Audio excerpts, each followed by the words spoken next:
Iran மீது இன்று திடீரென இஸ்ரேல் கொடூர தாக்குதலை தொடங்கியுள்ளது. இதனால் புதிய போர் பதற்றம் ஏற்பட்டிருக்கிறது.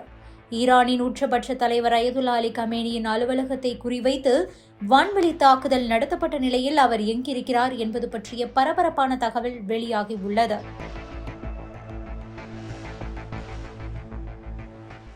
அமெரிக்காவும் இஸ்ரேலும் நெருங்கிய நட்பு நாடுகள். இந்த இரண்டு நாடுகளுக்கும் ஈரானுக்கும் இடையே மோதல் உள்ளது. ஈரான் அணு ஆயுதம் தயாரிக்க முயற்சிப்பதாக கூறி கடந்த ஆண்டு இஸ்ரேல் அமெரிக்கா சேர்ந்து ஈரானை தாக்கியது. அதன் பிறகு சண்டை நின்றது. இந்த நிலையில்தான் இன்று திடீரென ஈரானை குறிவைத்து இஸ்ரேல் தாக்குதலை தொடங்கியுள்ளது. ஈரான் தலைநகர் தெஹ்ரானில் இஸ்ரேல் வான்வெளி தாக்குதலை தொடங்கியுள்ளது. தெஹ்ரானின் வடக்கு மற்றும் கிழக்கு பகுதிகளில் 3 இடங்களில் இந்த தாக்குதல் நடத்தப்பட்டுக் கொண்டிருக்கிறது. தெஹ்ரானின் ஜோம்ஹரி சதுக்கம், ஹாசனாபாத் சதுக்கம் உள்பட பல இடங்களில் தாக்குதல் நடத்தப்பட்டுள்ளதாக முதல்கட்ட தகவல் வெளியாகியுள்ளது. குறிப்பாக தெஹ்ரானில் உள்ள ஈரான் உச்சபட்ச தலைவர் அயதுல்லா அலி கமேனியின் அலுவலகத்தை குறிவைத்து தான் தாக்குதல் நடத்தப்பட்டுள்ளது. இதன் மூலம் அயதுல்லா அலி கமேனியை இஸ்ரேல் குறிவைத்துள்ளது தெரிய வந்துள்ளது. ஆனால் உண்மையில் அயதுல்லா அலி கமேனி தற்போது தெஹ்ரானில் இல்லையாம். அவர் ஈரானில் பாதுகாப்பான ஒரு இடத்தில் ரகசியமாக பதுங்கி உள்ளாராம். இதனை ராய்ட்டர்ஸ் செய்தி நிறுவனம் உறுதி செய்திருக்கிறது. அதாவது ஈரான் அணு ஆயுதம் தயாரிக்க மாட்டோம் என்று அமெரிக்காவுடன் ஒப்பந்தம் செய்ய ட்ரம்ப் தொடர்ந்து வலியுறுத்தி வருகிறார். இது தொடர்பாக அமெரிக்கா ஈரான் இடையே 3ஆம் கட்ட பேச்சுவார்த்தை நடந்தும் உடன்பாடு எட்டப்படவில்லை.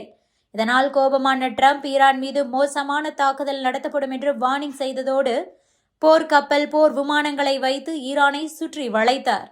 அதோடு ஈரான் மீது எப்போது வேண்டுமானாலும் அமெரிக்கா தாக்குதல் நடத்தலாம் என்பதால் அந்த நாட்டின் உச்சபட்ச தலைவர் அயதுல்லா அலி கமேனி முன்னெச்சரிக்கையாக பாதுகாப்பு கருதி சுரங்கத்திற்குள் பதுங்கியுள்ளதாக தகவல் வெளியாகியுள்ளன. இந்த நிலையில்தான் ஈரான் தலைநகர் தெஹ்ரானில் உள்ள அயதுல்லா அலி கமேனியின் அலுவலகத்தை குறிவைத்து இஸ்ரேல் தாக்குதல் நடத்தியுள்ளது.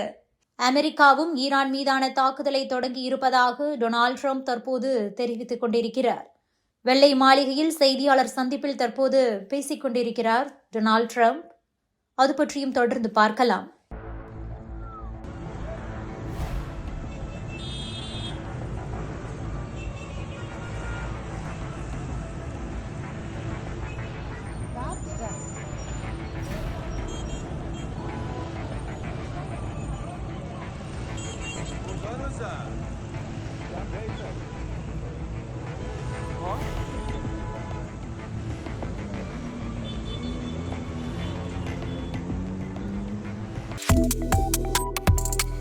Subscribe to One India and never miss an update.